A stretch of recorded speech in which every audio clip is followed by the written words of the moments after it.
नमस्कार दोस्तों, मैं डॉक्टर आशीष सबरवाल, यूरोलॉजिस्ट, एंड्रोलॉजिस्ट और रोबोटिक प्रोस्टेट सर्जन आज आपको वीनस लीक के बारे में बताऊंगा। वीनस लीक एक इरेक्शन की प्रॉब्लम होने का कॉमन कारण है। वीनस लीक के और भी नाम होते हैं, वीनोजेनिक इम्पोटेंस या वीनोजेनिक इरेक्टाइल डिसफंक्शन या phenyl Venus incompetence. Venus leak कितना कॉमन है? मैंने गूगल में सर्च किया, विकिपीडिया में देखा कि वीनस लीक का इंसिडेंस क्या है और उसमें आया कि किसी को भी कितना कॉमन है ये नहीं पता, लेकिन सब जगह यही लिखा हुआ है कि इरेक्टाइल डिसफंक्शन का बहुत ही कॉमन कारण है वीनस लीक। तो अगर किसी को भी सेक्स की प्रॉब्लम हो, इरेक्टाइल डिसफंक्शन की प्रॉब्लम हो, तो उनको वीनस लीक के बारे में सोचना चाहिए। वीनस लीक होता क्या है? आप सोचिए कि ये आपका लिंग है, ये आपका पीनस है। तो नॉर्मली पीनस बेंड स्टेट में रहता है। जब उसको स्टिमुलेशन होती है तो पेनिस की जो वेन्स होती हैं वो पेनिस के अंदर ब्लड लाके पेनिस को स्ट्रेट कर देती हैं, और उसके बाद जब सेक्स हो जाता है तो वो ब्लड वापस चले जाता है और पेनिस डाउन हो जाती है। तो अगर ब्लड अंदर आएगा और इरेक्शन हो जाएगी लेकिन वेन्स ठीक नहीं होंगी, वेन्स लीक करते रहेंगी, तो वो ब्लड अंदर नहीं रह पाएगा और डिस्चार्ज से पहले ही पेनिस डाउन हो जाएगा।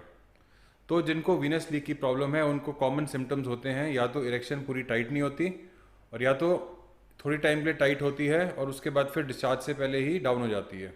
अगर किसी को वीनस लीक होए तो उसको हमारे को दो चीज़ों से डिफ्रेंशिएट करना चाहिए।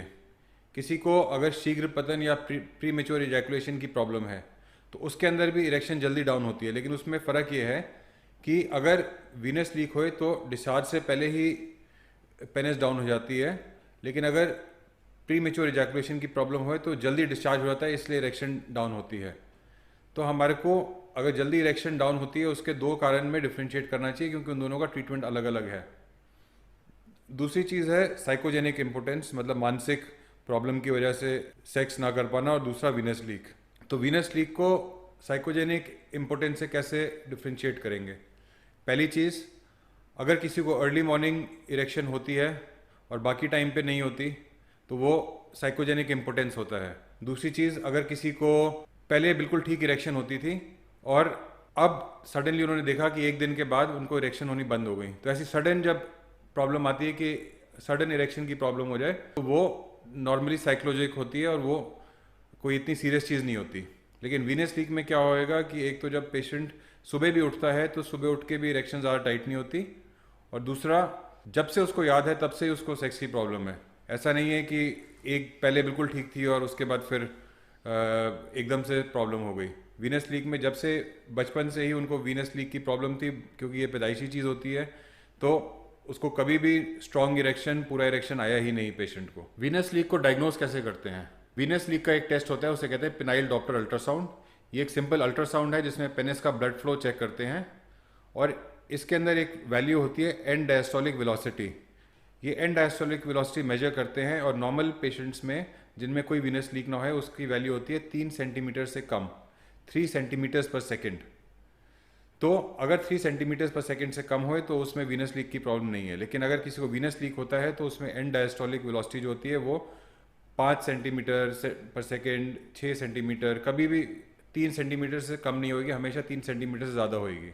तो पिनाइल डॉपलर टेस्ट से हम कंफर्म पता लगा सकते हैं कि वीनस लीक है कि नहीं है। वीनस लीक का ट्रीटमेंट क्या है? पहली चीज़, दवाइयाँ। जो नॉर्मल दवाइयाँ होती हैं वायाग्रा जैसी, वो वीनस लीक में हेल्प कर सकती हैं।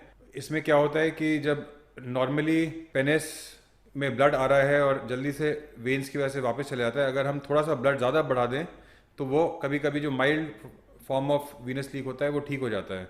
मतलब कि अगर ज़्यादा ब्लड जा रहा है तो जितना वापस निकल रहा है उसमें उससे प्रॉब्लम नहीं होती। तो इसीलिए मेडिसिन पहले ट्राई करते हैं, अगर मेडिसिन से फ़ायदा ना हो तो फिर अगले ट्रीटमेंट्स होते हैं। इसके अलावा एक ट्रीटमेंट होता है वीनस लीक कंस्ट्रिक्शन लूप। उसमें क्या होता है कि पेनिस के नीचे एक रिंग लगाते हैं, तो वीनस लीक में जो प्रॉब्लम होती है कि ब्लड जो अंदर आता है वो अंदर नहीं रहता, अगर ये लूप लगा दें तो वो ब्लड अंदर ही रहता है और इरेक्शन मेंटेन रहती है और पेशेंट सेक्स कर सकता है ये लूप लगा के। इसकी प्रॉब्लम्स क्या हैं? सबसे पहले तो ये लूप काफ़ी बारी पेनफुल होता है। दूसरा, ये हमेशा ब्लड को होल्ड नहीं कर सकता। तो क्या होता है कि कई पेशेंट्स को लगता है कि वो जैसे जैसे पहन रहे होते हैं उसी टाइम वो पेनिस डाउन हो जाती है, या पहनने के बाद वो फिर भी इरेक्शन मेंटेन नहीं रहती और पेनिस डाउन हो जाती है। तो ये सब प्रॉब्लम्स होती हैं वीनस लीक कंस्ट्रिक्शन लूप की। इसके अलावा एक वीनस लीक सर्जरी भी होती है, उसके अंदर वेन्स जो होती हैं, जो इनकॉम्पिटेंट वेन्स होती हैं, उसे हम निकाल देते हैं, टाई कर देते हैं। ये सर्जरी पहले करी जाती थी, बट अब ये ऑब्सोलीट हो गई है, कोई इस सर्जरी को नहीं करता, क्योंकि इसके अंदर प्रॉब्लम्स होती हैं। पहली प्रॉब्लम, जब हम वेन्स को टाई कर देते हैं तो जो पेनिस के अंदर ब्लड आता है वो वापस नहीं जा सकता, तो पेनिस में बहुत सूजन हो जाती है, काफ़ी पेनफुल होता है। दूसरा, ये चीज़ परमानेंट भी नहीं है, क्योंकि थोड़े टाइम के बाद नई वेन्स डेवलप कर जाती हैं और उससे ब्लड लीक करने लगता है, तो ये सर्जरी फेल हो जाती है। तो पेशेंट ने सर्जरी भी करा ली, पैसे भी वेस्ट कर दिए, उसको पेन भी हुई, स्वेलिंग भी हुई, सारी प्रॉब्लम्स हुई, और फिर उसके बाद सर्जरी फेल हो जाती है। तो वीनस लीक सर्जरी कभी भी बेनिफिशियल नहीं थी, इसीलिए अब वो कोई भी नहीं करता। जो लोग वीनस लीक सर्जरी कर रहे हैं वो गलत कर रहे हैं। अगर कंसेक्शन लूप भी नहीं फ़ायदा करे या दवाइयाँ भी नहीं फ़ायदा करे, तो लास्ट स्टेज में सबसे बेस्ट ट्रीटमेंट है पिनाइल इम्प्लांट। पिनाइल इम्प्लांट एक सिंपल इम्प्लांट होता है जो पेनिस के अंदर लग जाता है, और इससे ब्लड सप्लाई से कोई मतलब नहीं है।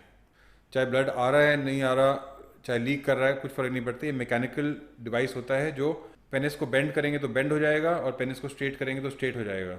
इसमें कोई प्रॉब्लम नहीं होती, ना ही इसमें इरेक्शन लॉस होने का डर है, और जब जितना चाहे पेशेंट उतना ही सेक्स कर सकता है बिना किसी प्रॉब्लम के।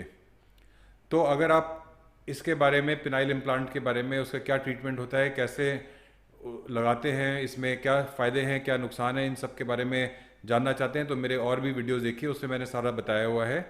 इसके अलावा अगर आप मेरे को कॉन्टैक्ट करना चाहते हैं तो मैंने अपना ईमेल एड्रेस और व्हाट्सएप नंबर डिस्क्रिप्शन में छोड़ा हुआ है, जिसमें आप कॉन्टैक्ट कर सकते हैं मेरे को।